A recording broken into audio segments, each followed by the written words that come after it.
An institution at the tertiary level is judged by the level of the quality of their research. And Michael is on its road to great places, has always been there. And we want to ensure that the output of research from Michael is universally recognized in terms of the quality. So the collaboration is deliberate because we believe that we can make a contribution to the quality, the robustness of the research that comes from this institution. This morning, we recognized our own in terms of their contribution to the research culture of the Michael University College. I still see about 2, 3 of them here. I want us to applaud them.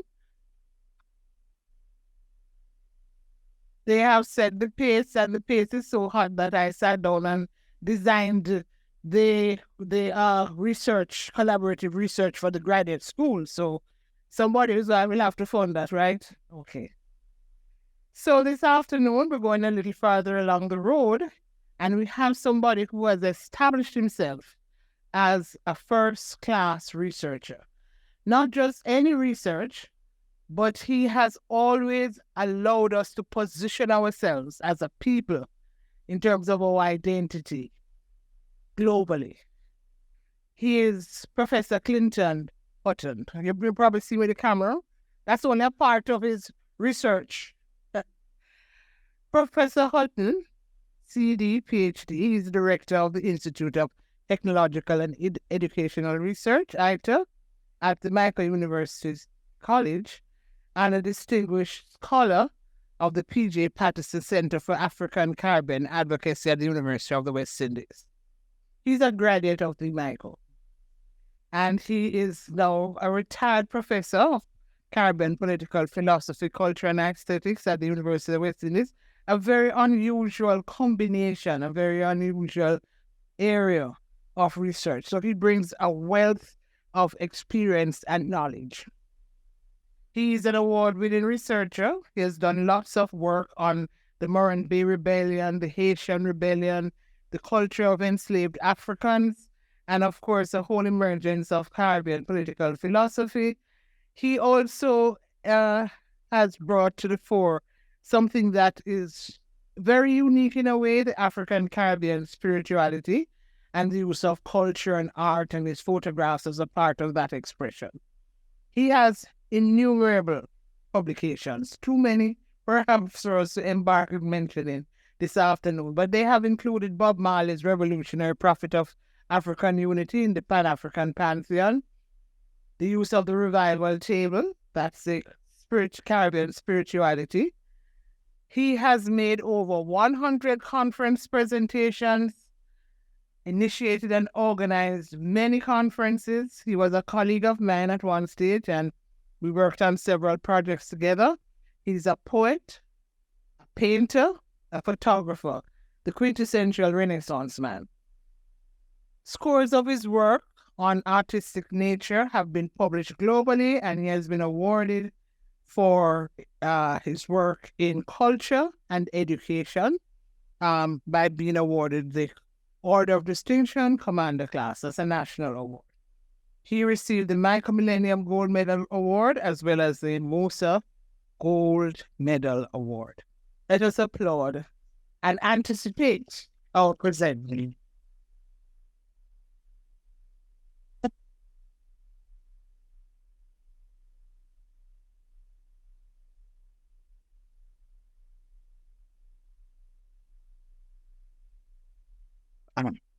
Thank you, Mrs. Henry Wilson.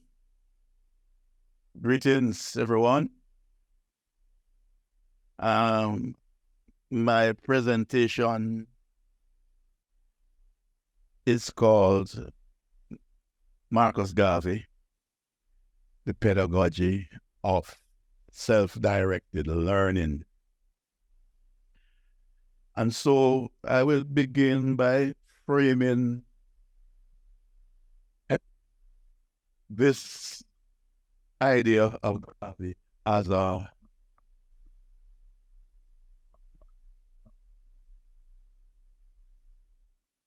self-directed learner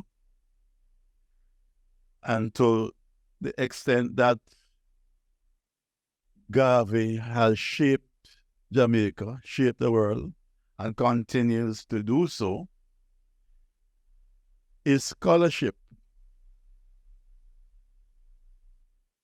primarily stemmed from him teaching himself to learn.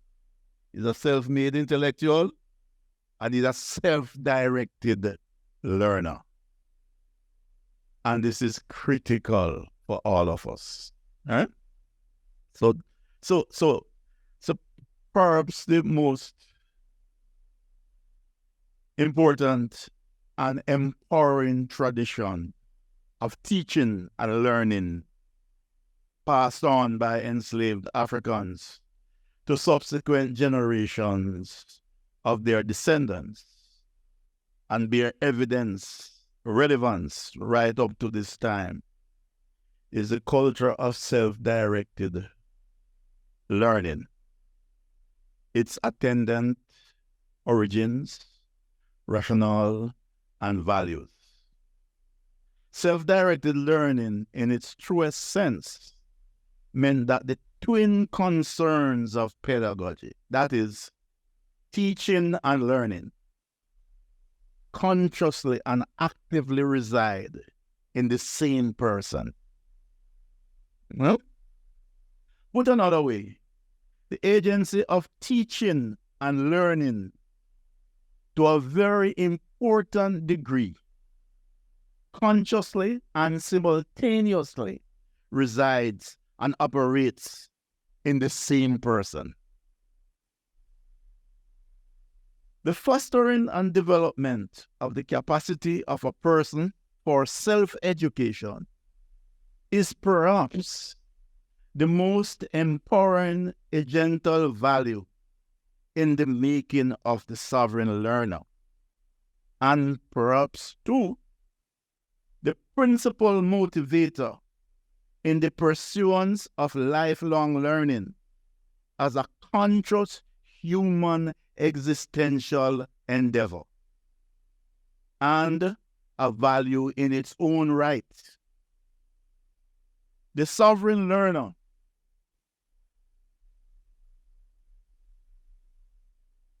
then is thus a person who developed the capacity and the agency to teach himself or herself to learn, aided and or unaided.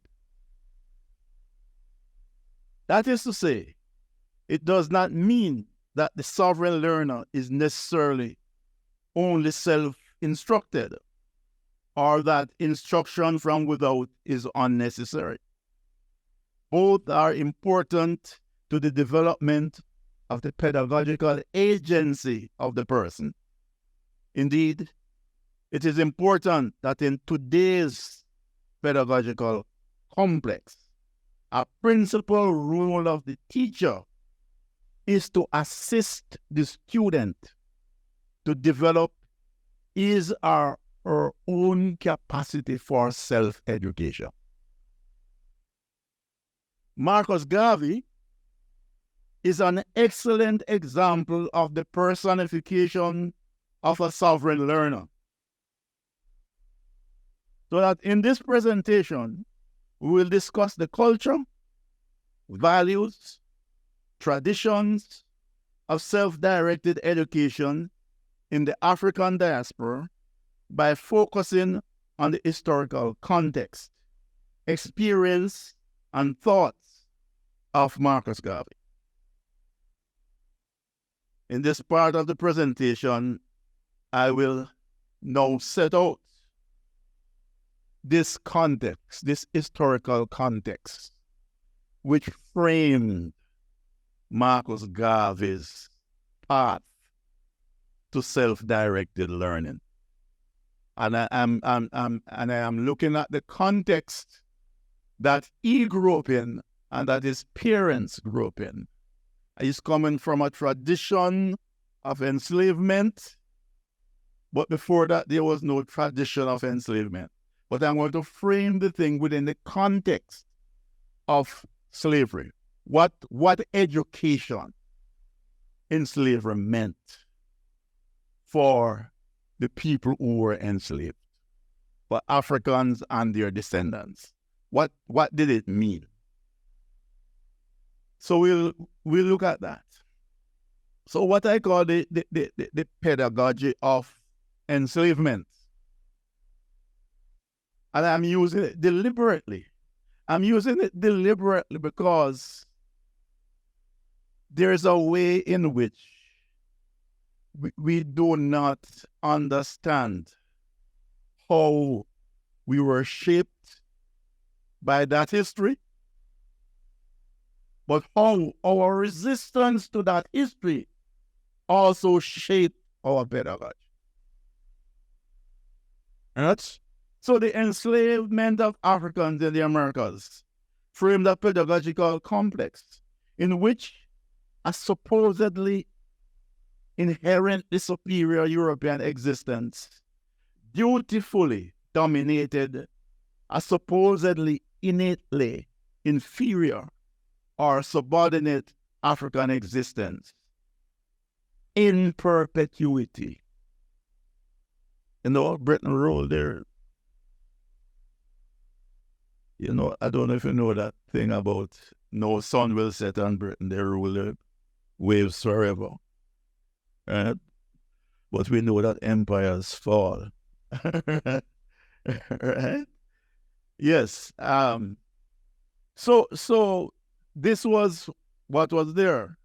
The type of education was the inherent superiority of whiteness and the innate inferiority of blackness. Let me just say something in passing. Every social, political, and economic system has its own ideology of justification. So that slavery had its ideas of justification, its ideas of maintenance. Right? Justifications for those. Right. So let us look at the type of education during slavery in Jamaica in particular, but Caribbean generally, and more general, the African diaspora, where Africans were enslaved. One type of education was the education that was found within writing and reading in books. Right? So pedagogy during slavery existed in two ways: reading and writing. And reading and writing were proscribed for African peoples. And anybody who was caught teaching them to read or to write were in hot water. People were, in fact, they were prescribed fines and imprisonment per person. So even if you teach yourself to write, you're in hot water to read and write, right? So this is education in the literate sense. It involves reading and writing. It involves learning the language, the ABC of the colonial power, right? So that's one way. The second way is the orally framed European colonial education. The orally framed European colonial education during slavery. And it is performative, symbolic type of education, steep in the way of thinking and in European conception of the enslaved people. And in this education, it's ritualistic. You cannot look in the face of an enslaver. You can't look in the face of a white person. You will be punished for that. That's a form of education, right? You cannot look in the face of your enslaver. You have to address your enslaver as master. A master. So we are familiar with the word with Bucky master. Still in Jamaica today, right? Because that's education. Education is not just reading, writing, and arithmetic, right? So that's education. So we talk about the pedagogy of slavery in two forms. So that all the rituals of master and servants were to be observed to prove who is superior and to prove who is inferior. And this went on for years. We have had 330 odd years of enslavement in Jamaica. So Jamaica was a colonial power, slavery and post-slavery, for 468 years before independence. And for 468 years, our education was strictly European. Right? But the resistance to that also brought an informal, mostly oral tradition of education. And sad to say we have not used it sufficiently enough, and we'll talk more about that. So, how? Let us see the workings of this European education for enslaved African. One slave, in fact, one governor, and this governor was 18th century, was from Martinique, which is in the Eastern Caribbean. And what he said could be said by any and all. I mean, the literature has a lot of that in there. He said, and I'm quoting him, "The safety of whites demands that we keep the Negroes in the most profound ignorance.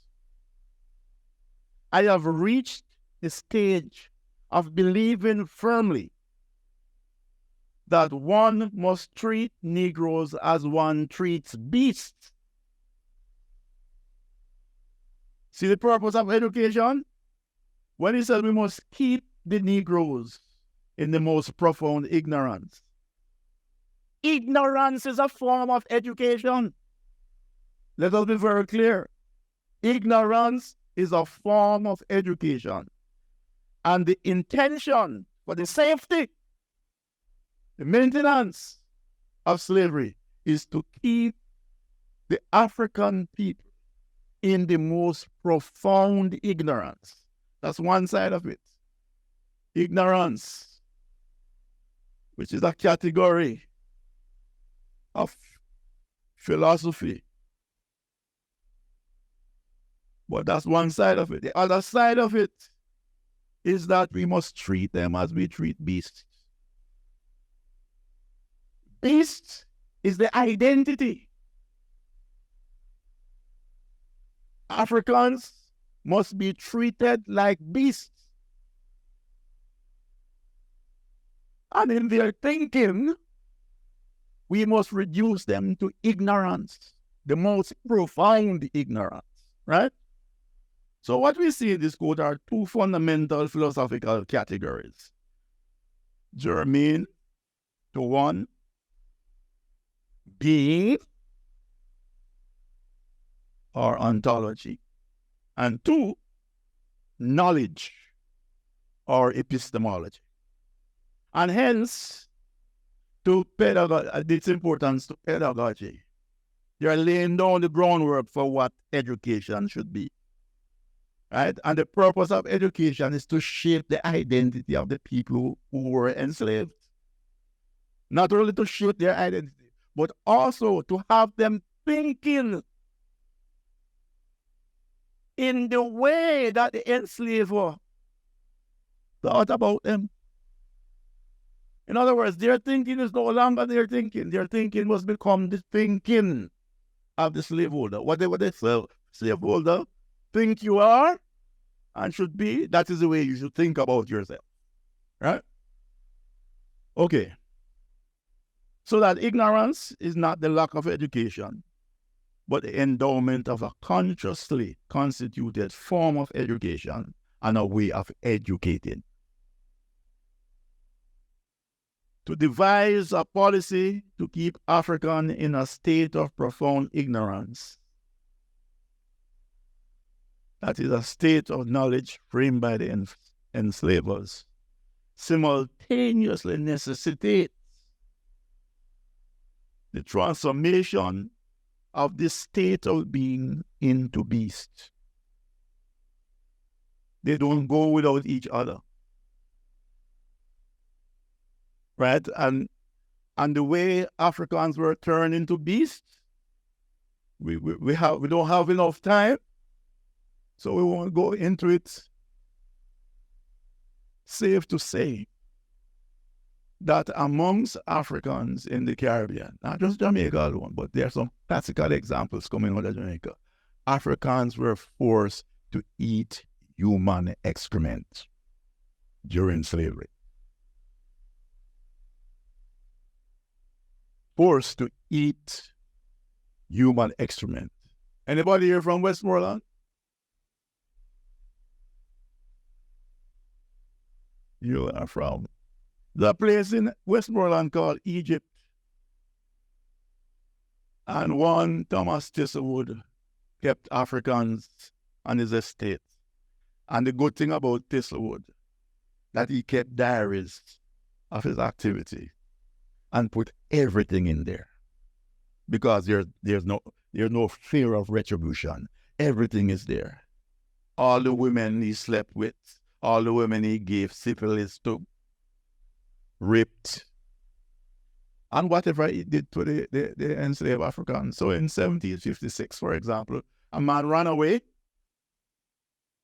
He was stolen and sold, and he ran away from slavery, and he was caught. And Thistlewood wrote what he ordered done to him. Gave him a moderate whipping, pickled him well, and made Hector shit in his mouth.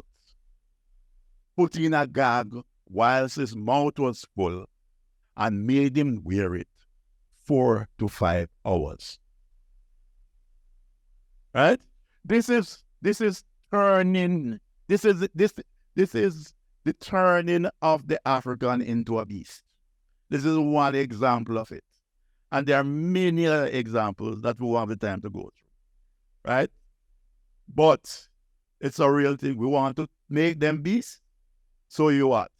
You make them ignorant and you turn them into beasts. Right? Okay. So the role of schooling and education in recharting the state of existence, knowing and doing of Africans is clearly articulated as a core principle in maintaining slavery and post-slavery colonial subjection.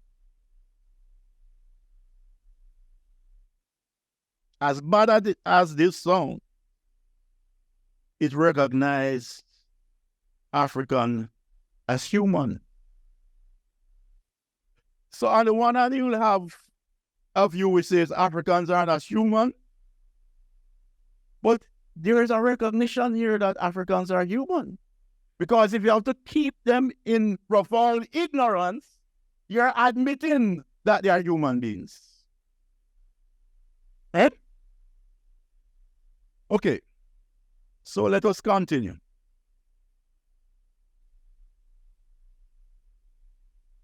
So you have to, what I call the animalification of Africans took place on the plantation and wherever else.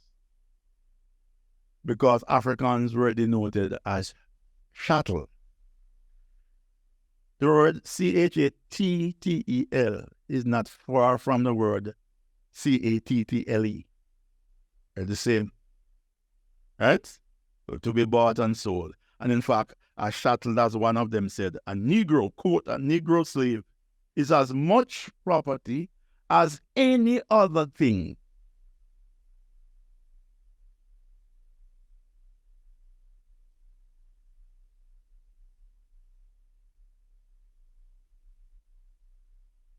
Okay. So,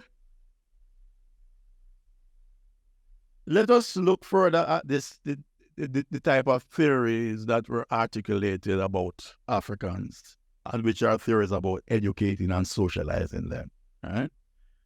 And educating and socializing Europeans too.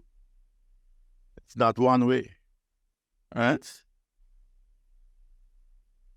In 1758, Immanuel Kant, the German philosopher, spoke to the intellectual, speculative, and learning capacity of the African, and hence implying how the African should be treated pedagogically. What he said. This is a man with a PhD, German philosopher, classical German philosopher. He says, this fellow was quite black from head to foot, a clear proof that what he said was stupid. Right? So people who are black, they are inherently stupid. You don't have to hear the person speak or articulate anything to know that what he has to say would be stupid. Right? And this is, we couldn't approach that in scholarship here at the Jamaica or anywhere else without examining anything and say, oh, well, I'm stupid. Right? You don't hear him speak, he's stupid. Right? And so this type of thinking it went on for hundreds of years and took on a life of its own with serious psychological, behavioral problems on both sides of the fence. Right? So the black body was criminalized. The black body was an unintellectual body, an unaesthetic body, an irrational body, a criminal body, possessing a small brain, thick skull. Thick skull is good to carry load. Eh? Small brain, thick skull, and large genitalia. Right? So what we have is part of the process of describing the African as animal. Right? So so that he has a small brain and therefore large, he's ruled by his genitalia. His genitalia thinks for him. He is a natural rapist. And that is why I have to protect white women from, even though white men rape black women as a matter of course. Right? Of course, we will want to treat anybody at all that way. Right? So this is what this philosopher says. Having spoken about all of these things about the Africans, that from all these various traits we have enumerated, it can be seen that intractability is the distinguishing feature of the Negro character. The condition in which they live is incapable of any development or culture. So you see why you can't teach Africans about themselves. Huh? And their present existence is the same as it has always been. In the face of this enormous energy of sensuous arbitrariness,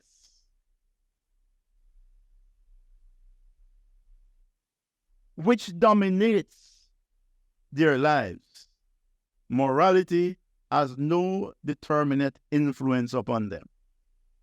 Anyone who wishes to study the most terrible manifestations of human nature will find them in Africa.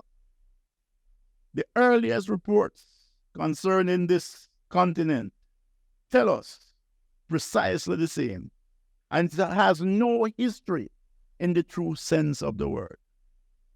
We shall leave Africa at this point, and it need not be mentioned again, for it is an unhistorical continent with no movement or development on its own. And that's the reason for slavery, to bring development to Africans by treating them all out this way, right? And therefore, if you, in reading this, you can see the template for what was taught in the schools after slavery was abolished.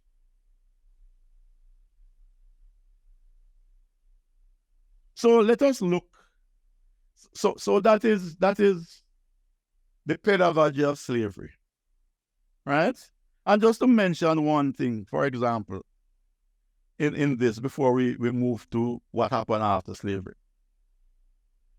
In 1854,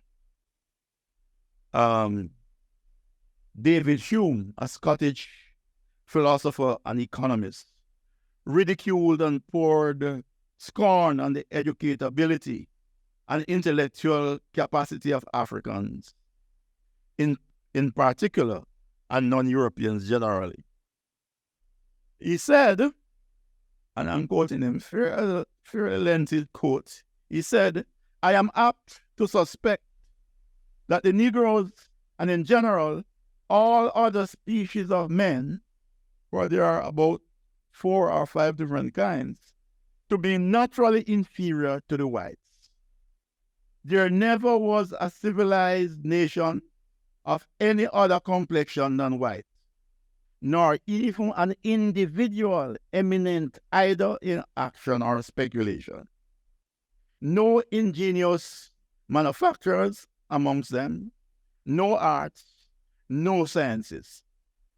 Such a uniform and constant difference could not happen in so many countries and ages if nature had not made an original distinction between these breeds of men. Not to mention our colonies. There are numerous Negro slaves dispersed all over Europe, of whom none ever possessed any symptoms of ingenuity. Though low European, amongst us, without education, will start up amongst us and distinguish themselves in every profession. In Jamaica, indeed, they talk of one Negro as a man of parts and learning, but it is likely he is admired for slender accomplishment, like a parrot who speaks a few words plainly. Right, so this man that he was talking about, this David Hume was talking about, was Francis Williams. Francis Williams was born in Jamaica. His parents, his African-descended parents, were at that time free people. They were not enslaved during that time when he was born. But he was eventually sent to Britain to get classical European education they want to prove whether there was any comparability between this black between African and European in the intellectual realm. And so he went, he did his education, and he ended up doing mathematics at Oxford University. Came back to Jamaica, tried to get a job, but he would not be in government, and they did not employ him. But he was allowed to set up a school, which was also seems strange, but it's more the exception that proves the rule, right? So this is the man that David Hume was talking about. That he's just a parrot, that he has no way of any critical thinking skills and so on. So the colonial socialization prescriptions outlined here, as well as some of the ideas for framing and justifying them, are samples of 18th century European chattel slavery, colonial pedagogy, which provided historical, philosophical, and cultural content for teaching in the future. Because when slavery was abolished, all that went before slavery was not abolished with slavery, right? They went to shape the futures of post-slavery education in Jamaica. And part of that future was Marcus Garvey. Slavery ended in 1838. Right? Because in 1834, which is the official year of enslavement, August 1, everybody above 6 years and above, were still held in enslavement, which was euphemistically called apprenticeship. Right? And it was intended that they be held there for another 8 or so years. But then they brought it to an end in 1838, not the full term, because the people were not putting up with it. Right? So the education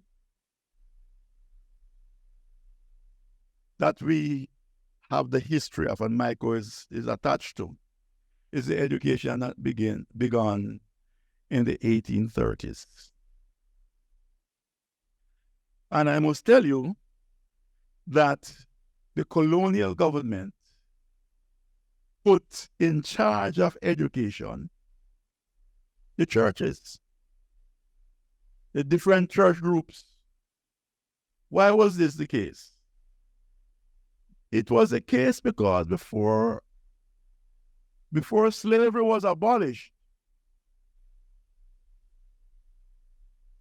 different denominations, the first year was the Anglican, right? Different denominations started to preach with quite hostility from the plantocracy. A few did allow them to teach, to preach, but most of them did not, right? So laws were passed to say what they could do and not do. But safe to say that preaching and teaching did not come in a separate package. The preachers, the Methodists, the Anglican, the Baptists, in teaching Africans about Christ, about the Christian doctrine, about the Bible, they felt that they have to teach ABC as well, reading and writing. Why? The justification, the logic of it was that they need to be able to read the Bible and hymnals, right? So actually, formal British or English education began during, well, informally, before slavery was abolished. But the experience of those who started that was what they used to justify, to actually build the system of education on after slavery was abolished. In 1833, when the discussion was going on about abolition and to plot the law for it, there was a similar discussion about formal education in Jamaica and the rest of the British Caribbean. Right? And when it began, so it's abolition, the importance of abolition for us.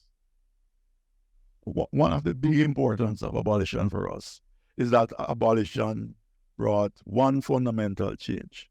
That fundamental change was formal schooling, the introduction of formal schooling to all the black population of the country across the island, to be managed by the church, its philosophy to be articulated by the church. And the reason why that was so was because the church was not opposed to slavery, really. The church was not opposed to slavery. In fact, the church taught Africans about acceptance, about forgiveness, right? Acceptance, forgiveness.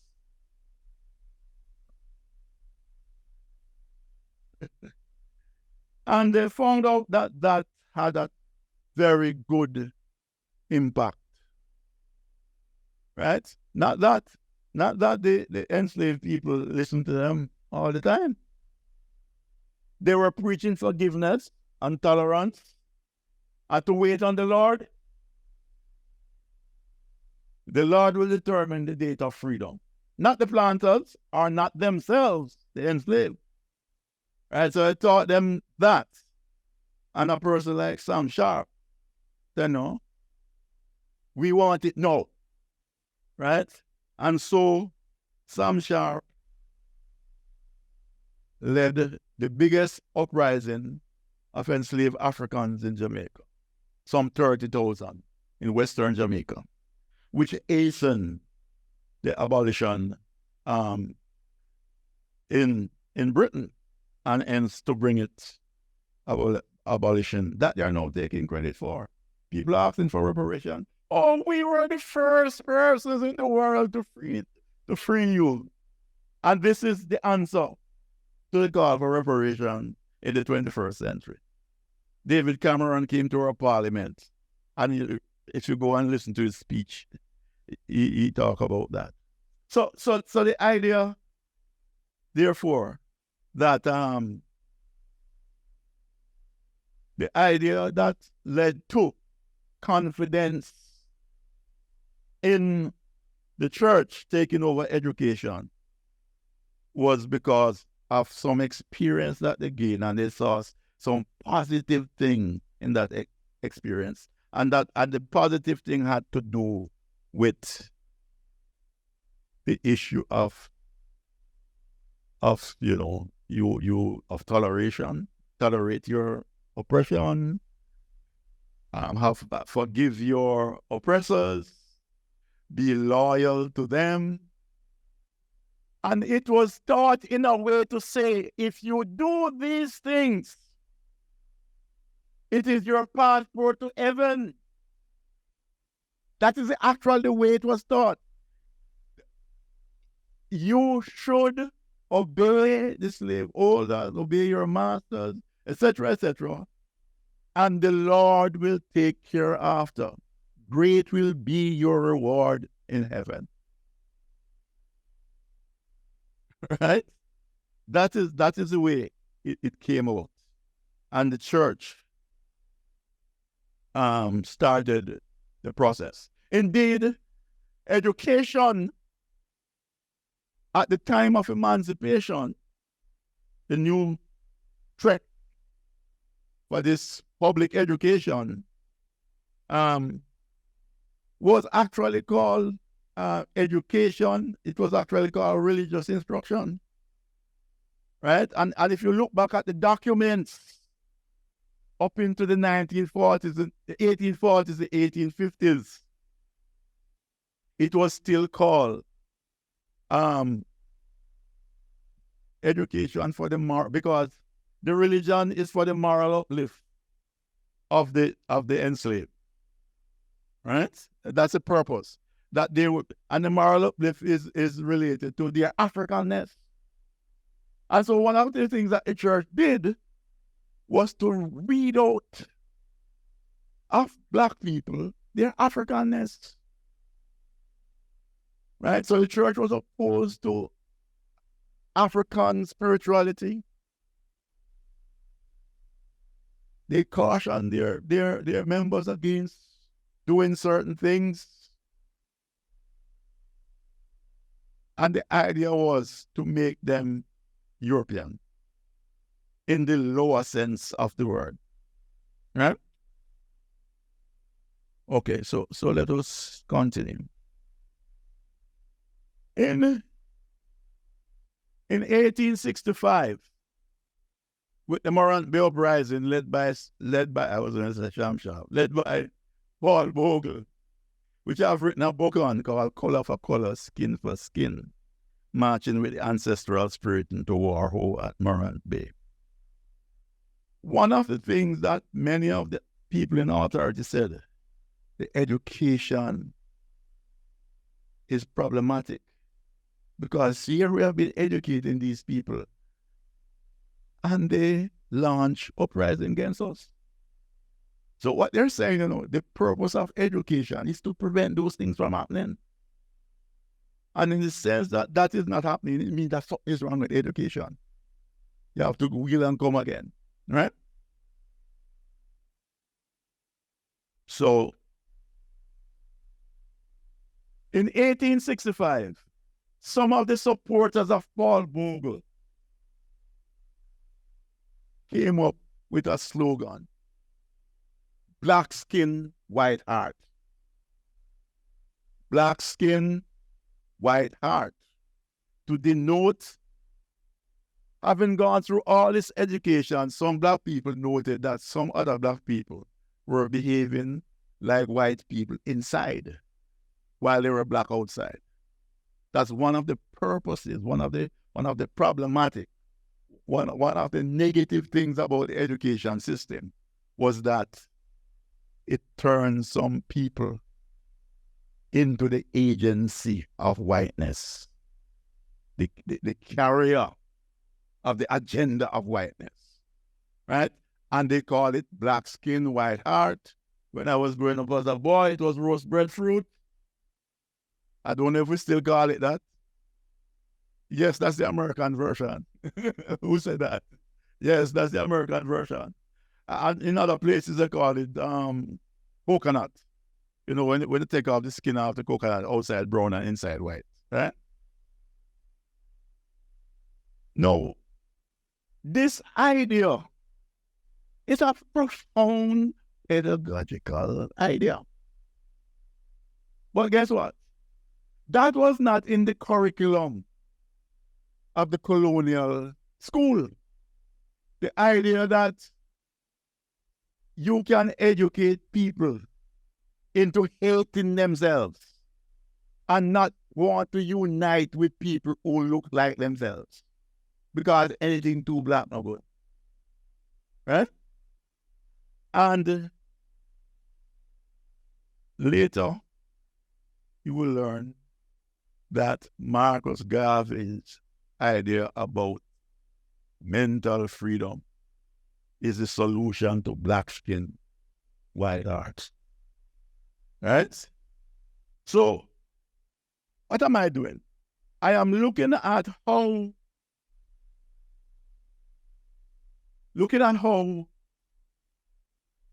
the problems in education in Jamaica and the Caribbean,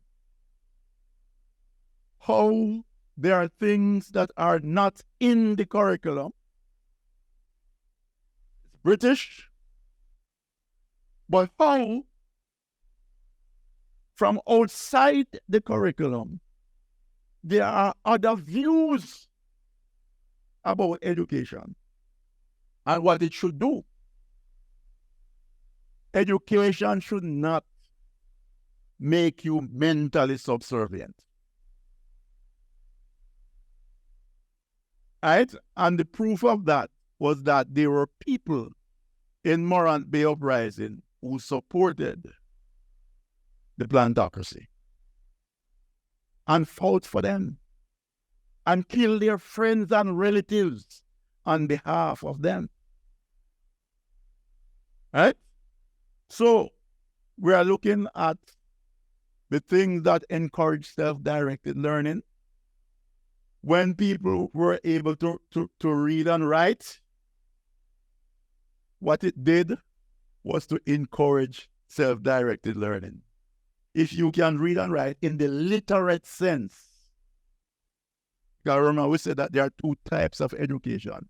In the literate sense, there are Africans who came here who could read and write, but not in English. Right? But in the literate colonial sense, to introduce reading and writing to the Jamaican population after slavery, one of the big plus about that is that they could learn to read and write, and they could be able to read things for themselves.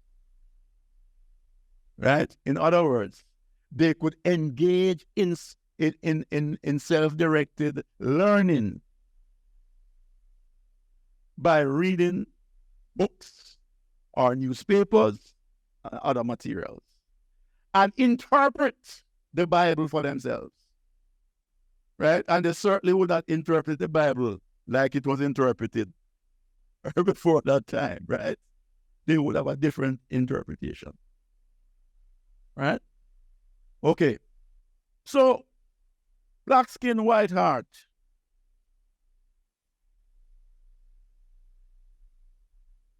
Became, not just in Jamaica, but I've looked wider than that. And it was long before the 1860s that terminology came about. But it's profoundly important to understand that it is part of the realm of the philosophy of education that was ignored by the formal system of education in Jamaica. So, let us look at one example of this manifestation of black skin, white heart. This is a woman who, in the 1890s, her name was Justina, and she was a character in a novel called A Study of Color by Alice Spinner. Alice Spinner came to Jamaica, interviewed a number of persons, and wrote a novel based on that. One of the characters was Justina, and Justina was telling her about the type of baby she would like to give birth to. All right? Now, this is when Garvey was around, He was a little boy then. Garvey born 1887. Garvey, and this was 1894. Right? So she said, and it's captured in Jamaican, I never could love a black little child the same as the white. I worship the little master, and if I lucky, even I may have a fair child one day. Not, of course, a real white one. That's asking too much, but still one that is almost white. And then I worship it and work for it for true. Dress it up nicely too, in clean white clothes, with shoes and all, just like a Bakra baby. I hope I never have a black or dark child to shame me. Right? That's an example from a woman who was not literate in the British sense. Her education was outside of the formal school system, right? So we see the problem with that. But then we came to Tilapia Shoals in 1905. Garvey was what, 18 years old, 1905. And he talks about this same type of condition. He says, he talks about, and he called these people Europeanized Ethiopian. Right? He said, such is the unenviable and despicable position of the average Europeanized European. In the colleges, he may have absorbed as much Latin, Greek, and Hebrew as could take on concrete form would suffice as cargo, the largest transatlantic liner. Yet, before a human being with pale face, in abject servility, he will couch and cower. And these two words are often used by Garvey. Couch and cower. Having, from the dawn of consciousness upwards, been taught to associate with the white skin everything possessing superior merit, he ends up with the conviction that he himself is but a mass of demerit and inferiority, and so upbraiding his maker for the curse of the black skin instead of the blessing of white skin, for the curse of curly hair instead of the blessing of straight hair, for the curse of black eyes instead of the blessing of blue eyes. He journeys through life ashamed of himself and of every other member of his race.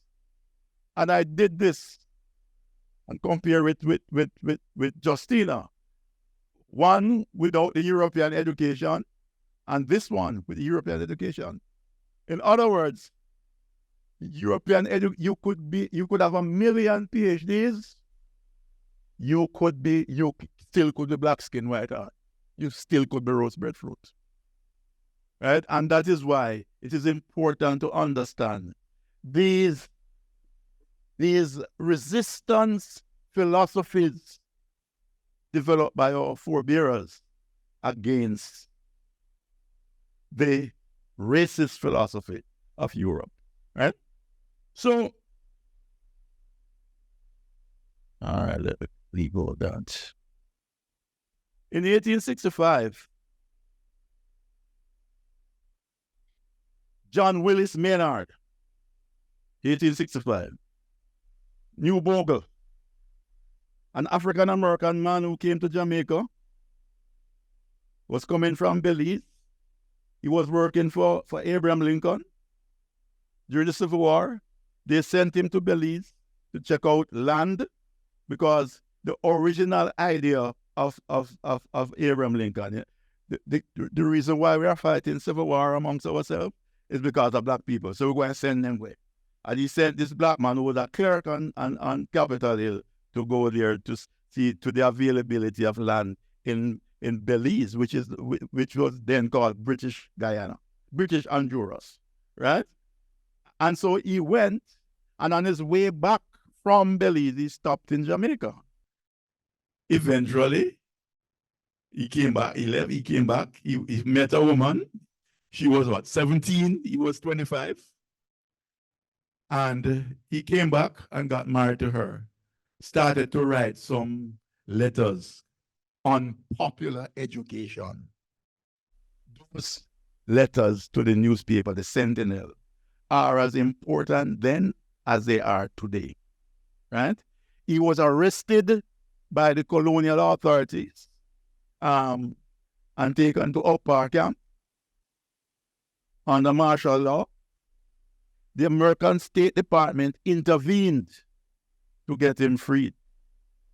Right? one of his best Jamaican friends, Samuel Clark, was executed, whose brother, George Clark, was married to Paul Vogle's daughter, Elizabeth. Huh? So the colonial office in Britain told the State Department, you don't understand. This man want to cut all white people's throats. Why are you taking up for him? Right? He was eventually freed and sent away from Jamaica without having to see his wife, who was pregnant then. She later gave birth to a boy and later joined him. But in 1867, in New Orleans, he entered an election competition for the House of Congress because somebody died and they had a by-election. And he won it. He won it, but the government of the newly free progressive United States refused to seat him. They paid him part of his salary and allowed him to speak once in Congress, right? But the importance of him is that he wrote these beautiful letters about, while in Jamaica, about public education. And in one of these letters, what he actually did is begin to debunk. He began to debunk this idea of the inherent superiority of whiteness and the innate inferiority of blackness. So he said in one of these letters. So now this letter is about popular education, and he's introducing it to readers via a newspaper, the Sentinel. It has been said by some who boast of their physiological and phenological research that extreme climate is unfavorable to the spread of civilization, that a full development of the reasoning faculty can only take place where physical circumstances conspire, that the human race is indebted to the climate of England and France for the intellect of Newton and Laplace. This argument may be admissible in modern times, but the experience of history teaches that it could not be held true with regard to the ancient world, whose civilization was nurtured under the benign influence of a tropical sun. An investigation of the physical circumstances would most certainly settle the fact that civilization in its highest order is not the result of an innate superiority of any portion of the human race. Everybody equal, intellectually, and the capacity to intellectualize. So that he was challenging all of these things that I spoke to you about earlier, right? And but this did not inform education's futures in Jamaica. Even into the 1970s, well, the early 70s, because the 60s, especially the 60s, there was a book called Black Beauty. The book is about a black horse, but called Black Beauty, and that book was banned in Jamaica in the 1960s because it was subversive to say that black is beautiful. So they banned the book. It's a book that I read as a boy. But they never know that we have it. They banned the book, right? So here again, we are saying, and Garvey, this became very influential to Garvey. Garvey tied all of these things that were not in the formal school and developed an education pretty much outside of the bounds of the formal school. Let me just say one thing. There's a man named Aston Taylor, a graduate of Jamaica. And Aston Taylor became a collector of African art and other forms of artifacts. And in fact, we have the In Africa Museum, where he donated his collection to. Aston Taylor, the Myconian, would have never seen any such thing at the Myco during his time and long after his time. Right? Because that was not part of Myco's education. Right? I am saying it to say that there was a subversion of that education. That formal education was subverted along the way in order to have some semblance of the input, the ingenuity, and the intellectual capacity and experience of African people. Right? And I'm going to well known, right? Right? No.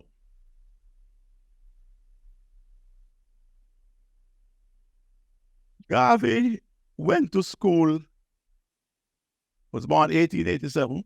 He would have turned 6 years old in 1893. My father was born in 1893, by the way. Right? Yeah, well, when I was born, he was in his 60s.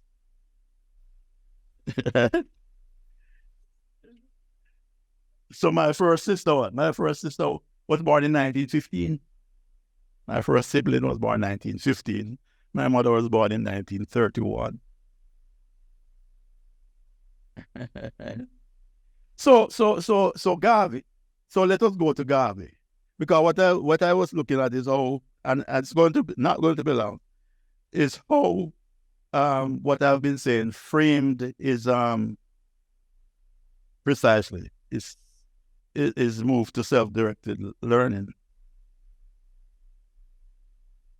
So he turned 6 years in 1893. So it was about here that formal schooling, at least at the elementary level, right? Because it did have, in some areas, infant education. Huh? So he started his formal education. You would have learned to read, to write ABC, and to pronounce the sounds of phonics, all of those things, right? He would have learned those things. But guess what? In addition to that, Garvey's father had a library. Garvey's father had a library. And that library was central to his self-directed learning. Having been able to read and write, he began to live in those books. But not only that, there's a tradition in Jamaica after emancipation where people, some who were actually born during slavery, began to acquire books. That is one of the positive things. It allows you to acquire. And if you can acquire books, you can direct yourself by reading them and discussing them with families and friends and neighbors and so on, right? So that's self-directed learning. So Garvey read his father's book. Where it is.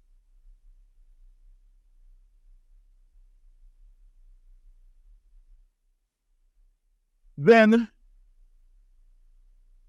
there was a man during the time when Garvey was still going to elementary school called Joseph Robert Love, the last decade of the 19th century.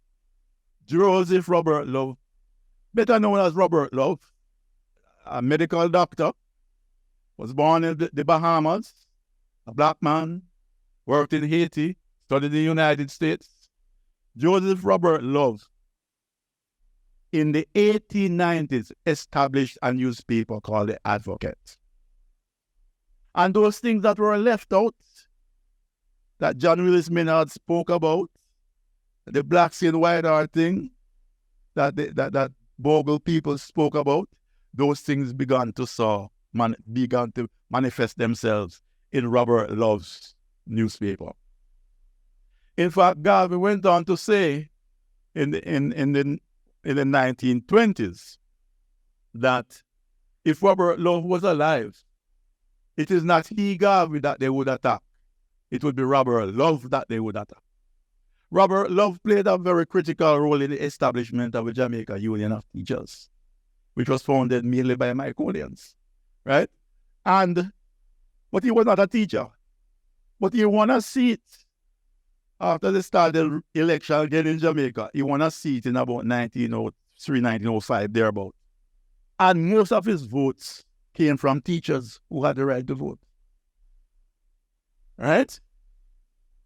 Then, from Robert Love, Garvey himself started to write. In fact, in 1905, there was a small grouping of political nationalists led by Sandy Cox. And Garvey became a member of that group. And the group had a newsletter. And Garvey was the editor of that newsletter. Right? Later, Garvey would establish newspapers with hundreds of thousands of copies in circulation that are so important to this day. Right? So Garvey, what has happened to Garvey is pure self-directed learning. Taking in, reading in, Robert Love, himself writing, entering elocution contest. If you write and you read, you need to be able to talk. So you go to talking contests, and he won a few of them, right? So, in other words, what I'm talking about, how do you become author of your own life and your own space? It is not just what you get from the formal institution, because there are things in the formal institution that they ignore. Hopefully, some of those things should or would be in the formal institution, right? But we still have a long way to go. I remember a girl went to Woolman's to do exam, and she was, because she wore an afro, she was forbidden to do the thing, right? And that's in the 1970s, right? The Tellwells were dismissed because they were teaching African history and they were not supposed to be doing it. Walter Rodney was expelled from Jamaica because he started to take his history classes from UWI campus to places like downtown and St. Anne and Brownstown and link up with all of those people.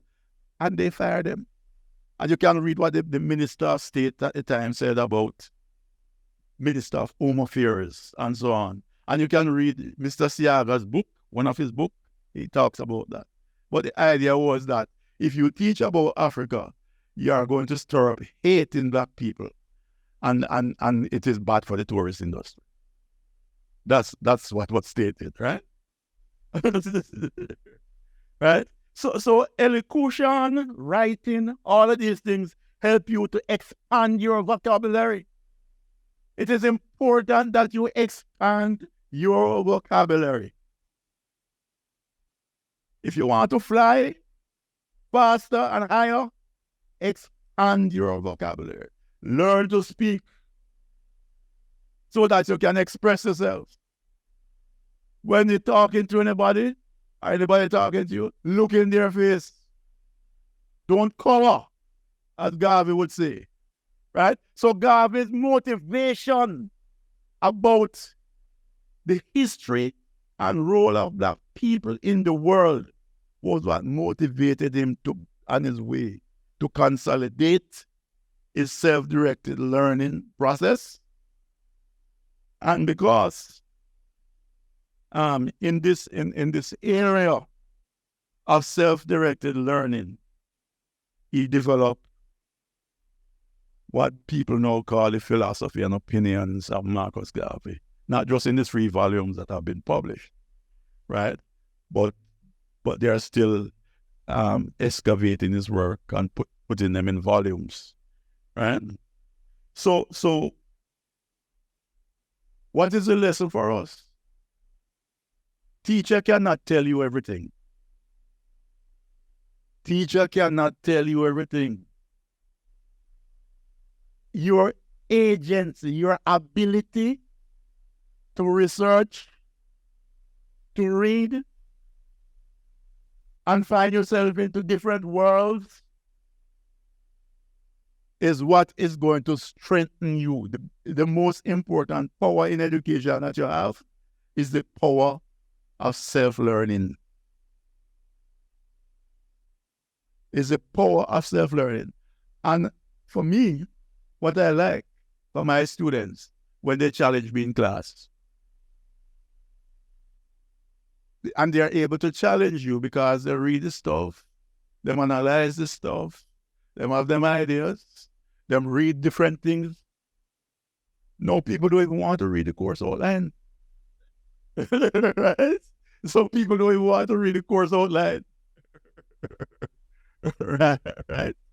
So self-directed learning is absolutely important. And Garvey's work in relation to this. And it's coming from a tradition to finish off. It's coming from a tradition, people similar to him. You have a man born in Puerto Rico, Arturo Schomburg, or Arthur Schomburg. He started to collect books on every subject about Black people. So the library, the New York Library in Harlem has the Schomburg Center, the Schomburg Library, based on this collection of work. We have a man in Jamaica named Joel, J.E., Joel Rogers, right? He was one such person.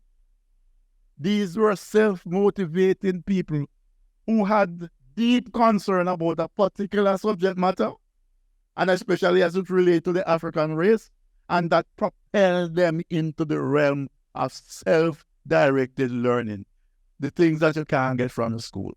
Thank you.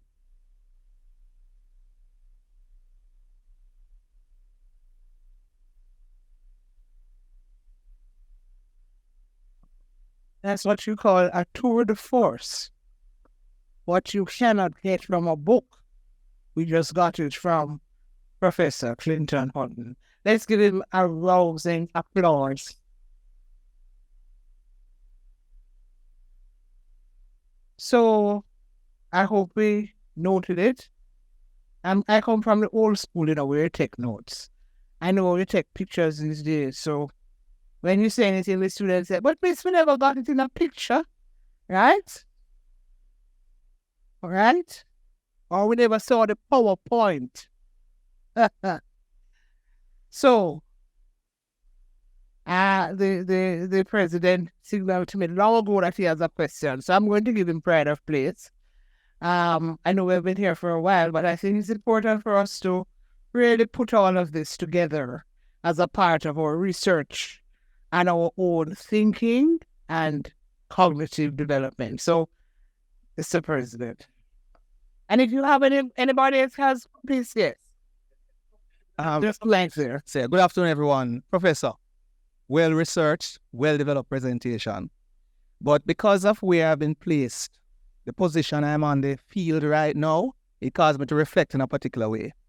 You mentioned Louisiana. So if we were in Louisiana this afternoon, and you were giving a lecture on self-directed learning, and you didn't choose Stephen Brookfield, you chose Garvey, and you gave a development and a context, perhaps the Republican governor would call me and say you are encouraging critical race theory on your campus. And they would accuse me of encouraging the development of hate. But this is a question I want to ask you. How, as teachers, do we get our people to understand this context for the purpose of positive growth, but not hatred towards the current members of a particular race?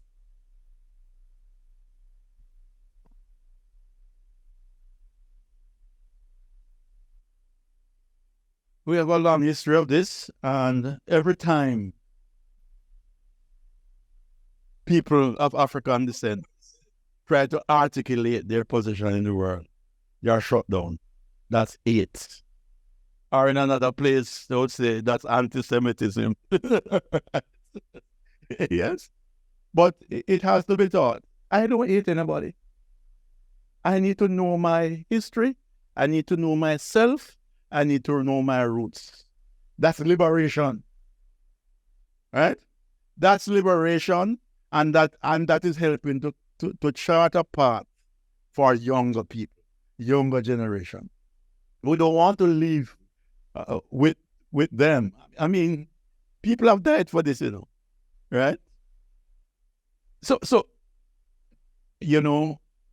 Walter Rodney again, when Garvey's remains were brought back to Jamaica,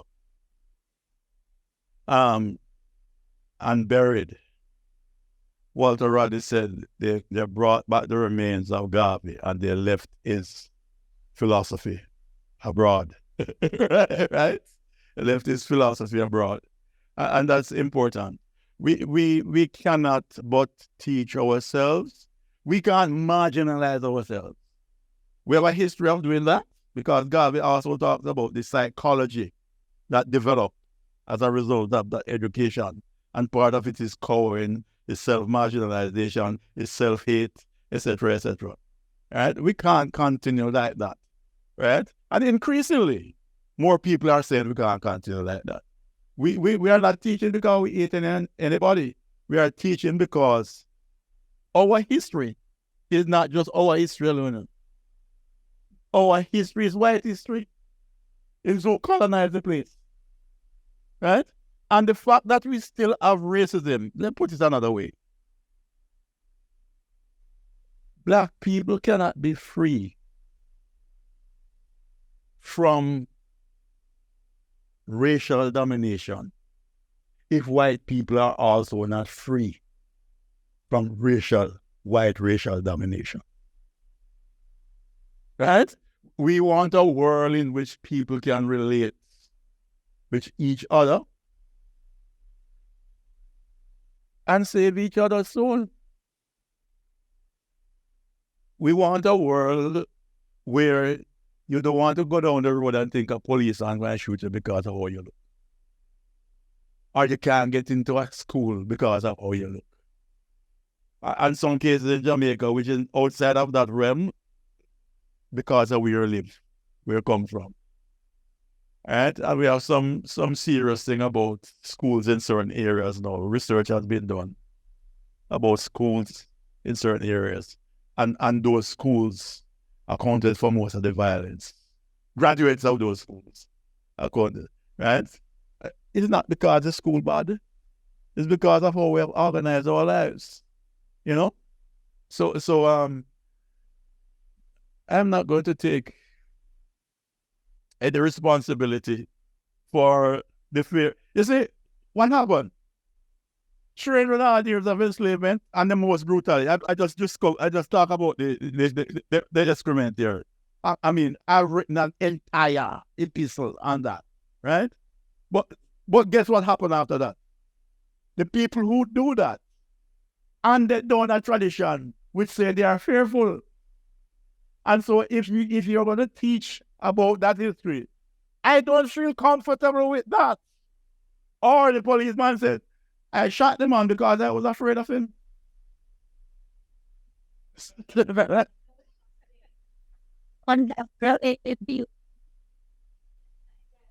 Oh, okay.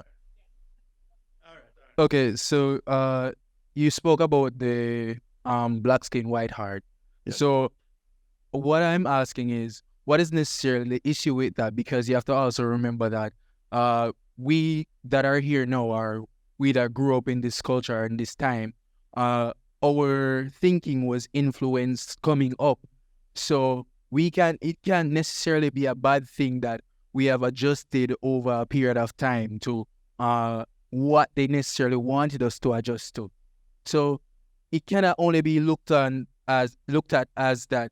Okay, no, we are Oreo, as what was said. It is just who we are.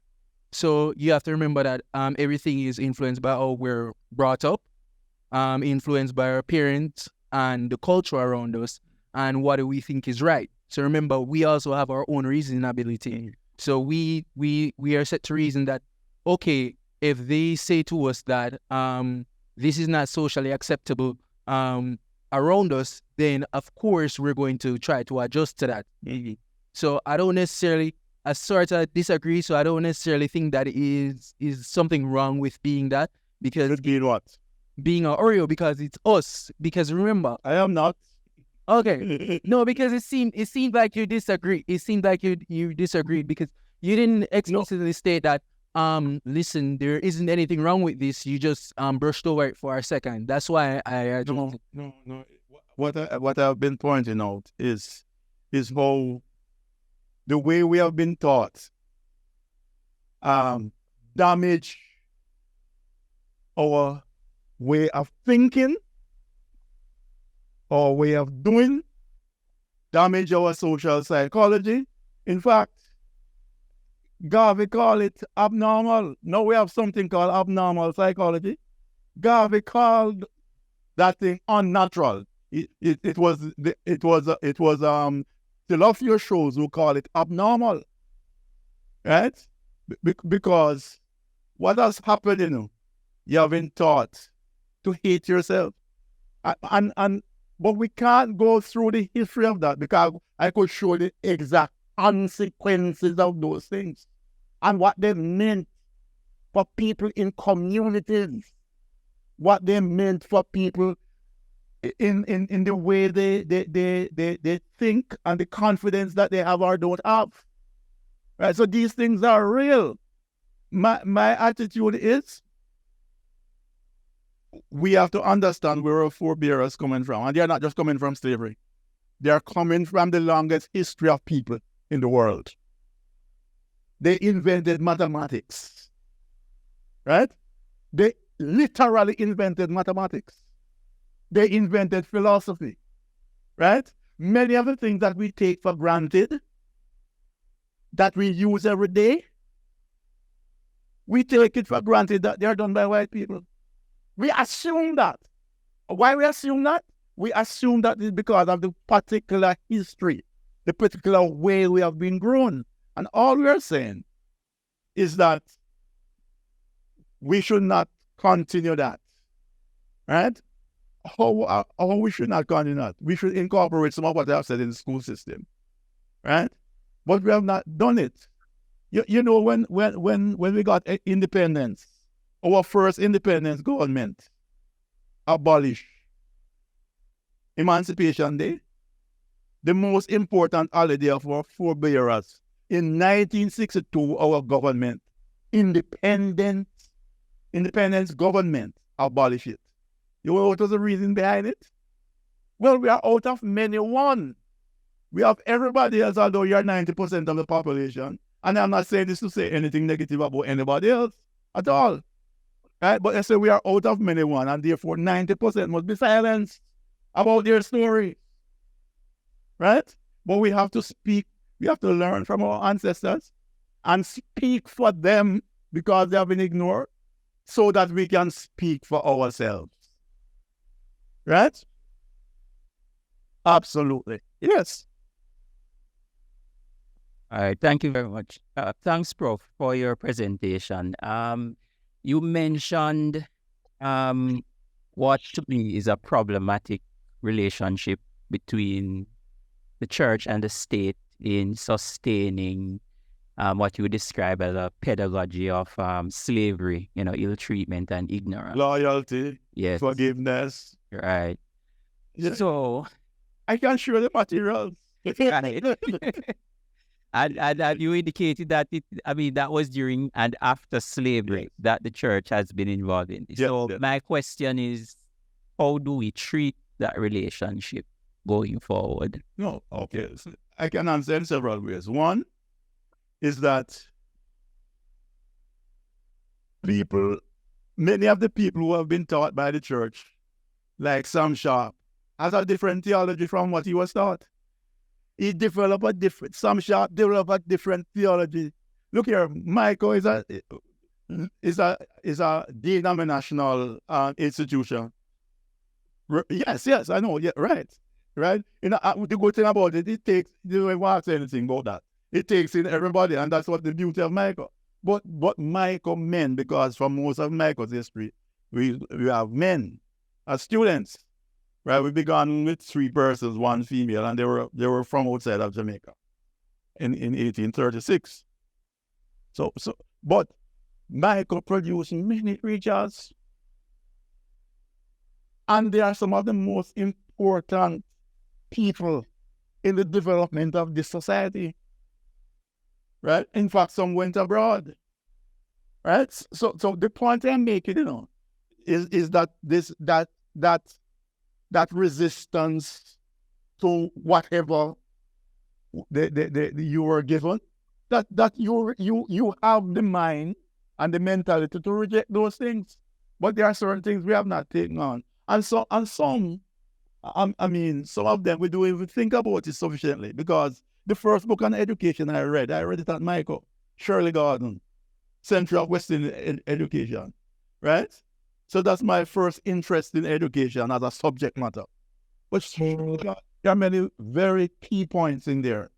But there are a few points in there as well that I don't agree with. Right? For example, she said that enslaved Africans, the children were left with a woman slave, and they learned nothing. They might have done some African stories and dance and things. That is the basis of the culture that we have today. Still, we can have courses called cultural studies. So we can have music tradition that influence the world. That didn't come from any schools in Jamaica. It came out of the informal education sector. And all I'm saying that the informal is very important to the formal.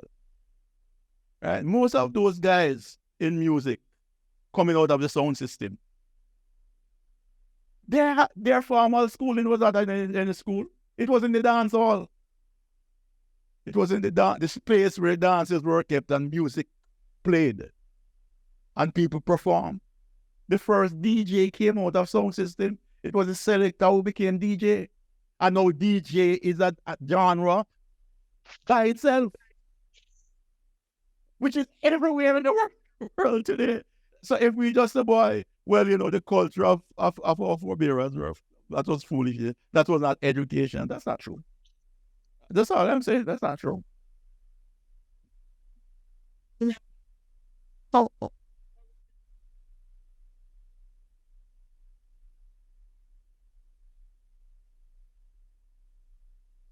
Hi, good afternoon. It's a profound presentation, I must say. And I would like to just a fair pointer to the Oreo thing. I am a believer that we're not Oreos. And I do believe that us as the Black race is put in a way where we're supposed to dilute where we're coming from to fit into the society that they give, the philosophy that they teach us. And as what you said, a lot of people think that the children were just left with Anansi stories and not basically where we're coming from. So whatever it's for us was more diluted for us to fit into society. Because if you, even with the Afro hair and stuff like that, it took a long while for us to be embraced and accepted in certain jobs, especially like banks and places like that. Because we were seen as, even though we did not ask to be here because we were brought here in slavery, we were deemed as the less majority, we're not really in need.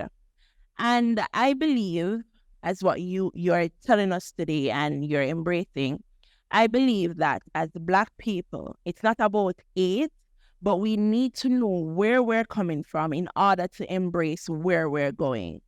I do believe that even as university students know, it's not to know your history to hate on another race, but it's to understand that even the very perceptions of our emotions and stuff like that has to do with our lineage, our blood, how we were brought. We have more things in common with Africans than we would have with a white Jamaican. Because when you look at people from Nigeria and you hear on TikTok how their parents scold them or reprimand them, you realize that there are things in our blood that society cannot teach us. And I do believe it's something that we, the younger generation, should embrace. I do believe that. That's my point.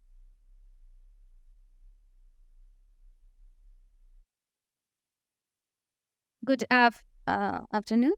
Yeah. All right, so I am tempted not to touch on the Oreo No. because there is a thing called the null curriculum, and what we don't teach still sends a message, and that is important when we don't emphasize certain things. We are saying to our students and to others that this is not important. But my question to you, Prof, is that considering the high level of institutionalized oppression, I would call it, that exists, our pedagogy, our content, our learning materials, and even how we understand and express ourselves is inherently the way of the colonizers. How do we navigate as teachers in this dispensation, navigate all of that to become more culturally responsive and what authentic, and what is your view on race-based teaching? Is that something that you, race-based pedagogy in teaching Black people based on how we think Black self-directed learning looks?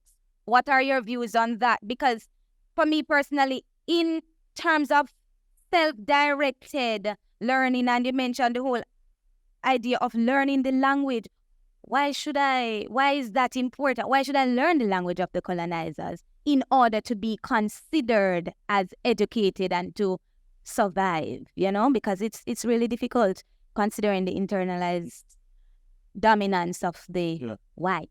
Well, in relation to that, in most places that were colonized, the official language became the language of the colonizers. And there's also a long history of people who have become independent, move away from that. It doesn't mean that they banned the colonized language or it became less important, right? But the point is that the language in which we sing and why Jamaica is so known abroad is the Jamaican language, right? And the Jamaican language engendered, apart from its aesthetic quality, I find that when I teach certain complex points and I reduce it to the Jamaican language, the students understand it better, right? No, so am I giving a talk about not dealing with English? Not at all, right? Not at all. The old picture, no, not at all. So what we need to do in terms of, we need to teach history. Our history is not Black history. Our history is history.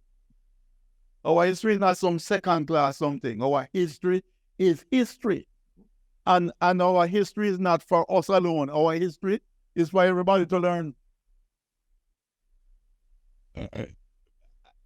I don't want us to live in silos. But the important thing is the power that you garner from knowing who you are. The first principle of Garvey's philosophy is self-discovery, to use his words. Self-discovery. And you cannot know yourself or discover yourself without understanding this history. Before the 600 and odd years, 468 years, and long before that, but also that history. You have to learn that history. And that history is not Black history. That history is the history of the world. Because it is, we have behaviors handed down generation after generation, century after century. I mean, I wrote a book, as I told you, on the Morant Bay Uprising. And in there, they describe people killing the governor and other, not the governor, the customers and other persons, white people and so on. And so that they scoop out their eyes and their brains and eat it. Not never like that,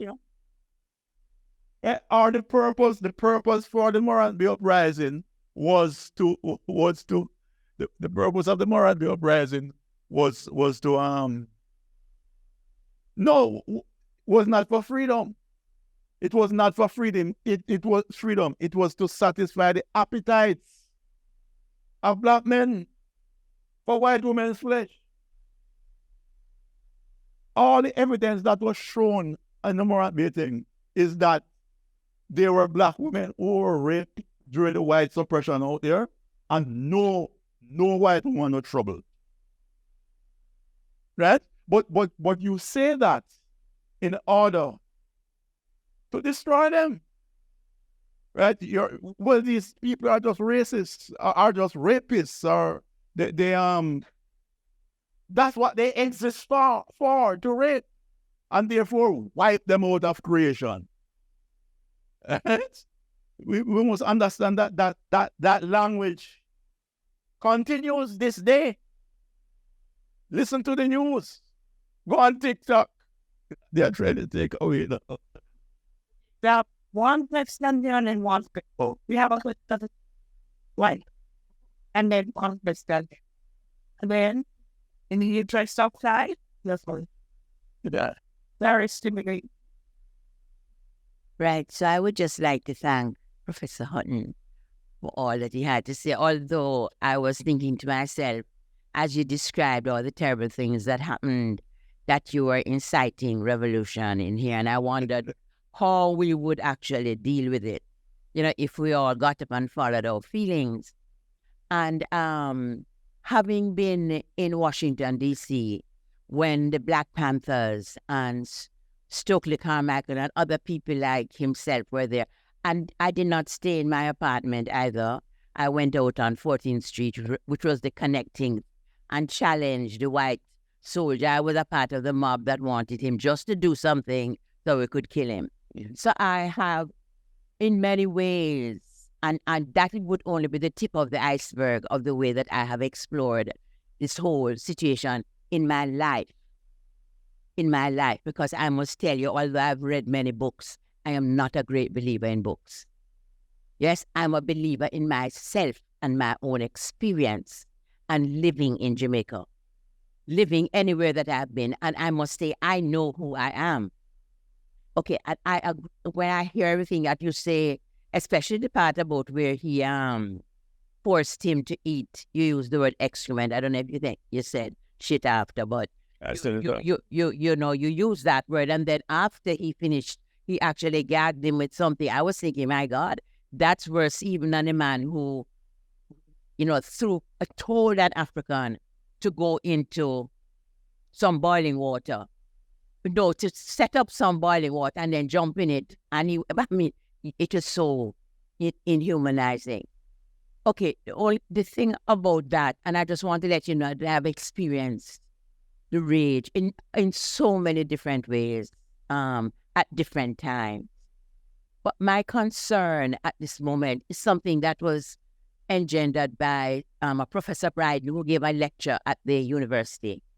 And it was speaking about epistemology, epistemide, the death of ways of knowing.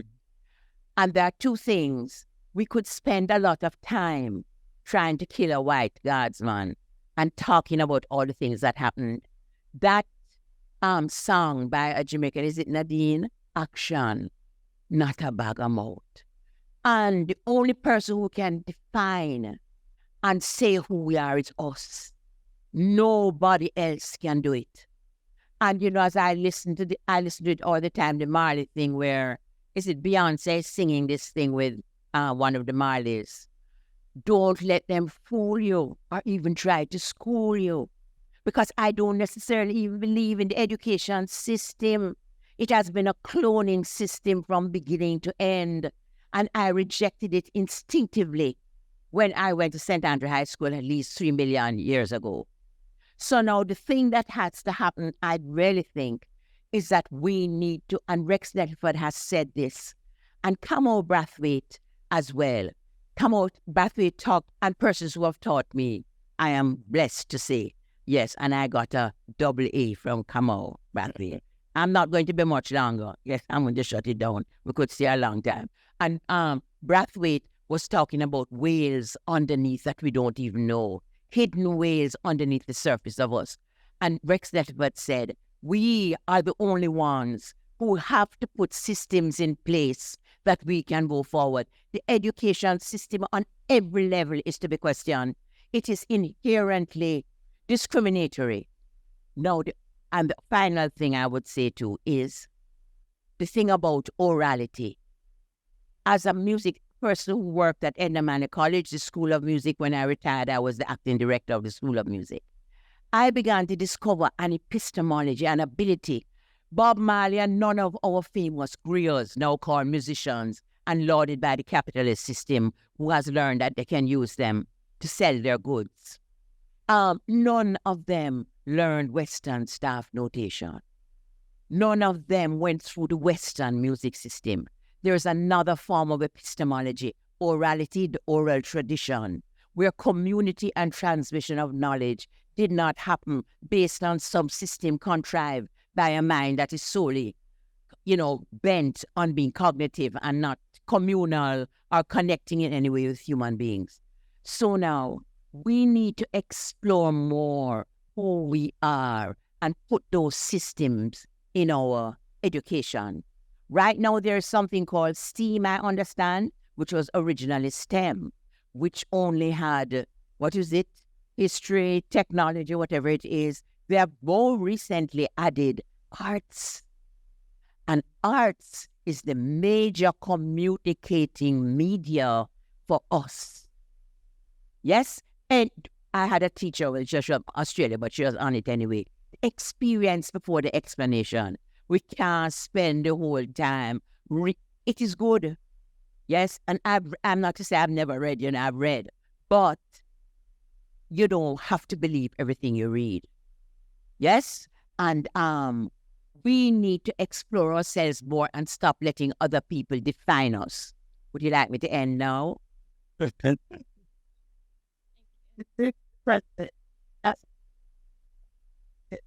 No, not saying anything. I just asked that the excuse. Come on, yeah, cool. Come, grab somebody here. Well, I'm just saying congratulations, Professor Hutton. I really enjoyed your work, and we will talk because I'm doing some research on critical pedagogy in terms of decolonizing the way we teach our students. I'm a big believer on Africanizing and allowing students to embrace who we are. So I thank you. And he taught me at UWI. Thank you very much. Thank you, everybody. I know my friend's concerned, but let me just say, I went to a school, and when I went to that school, it was and I won't tell you the year, or you're going to date me. Most of the students who came in that year came from primary schools. And the prejudice was palpable by the teachers. And they made some of those students feel so inferior many of them who have now become so on their own.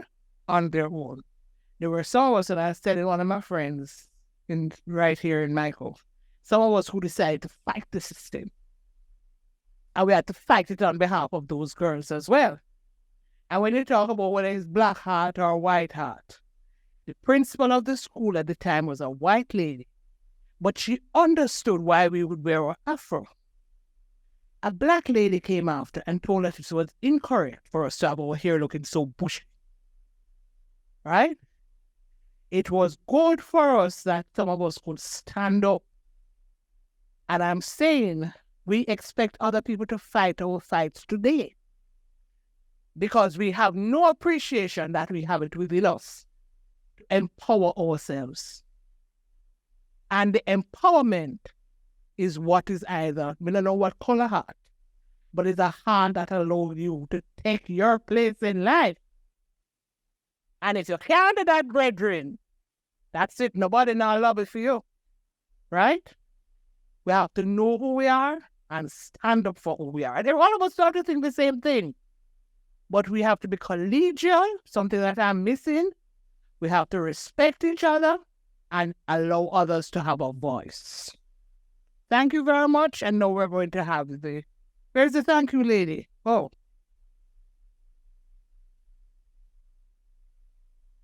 One last thing. You ever hear the Jews describe the Arabs in Gaza? That they are animals? The philosophy is still strong.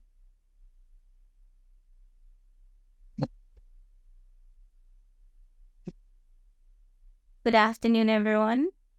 So we are closing, and I would just like to thank everyone for coming today.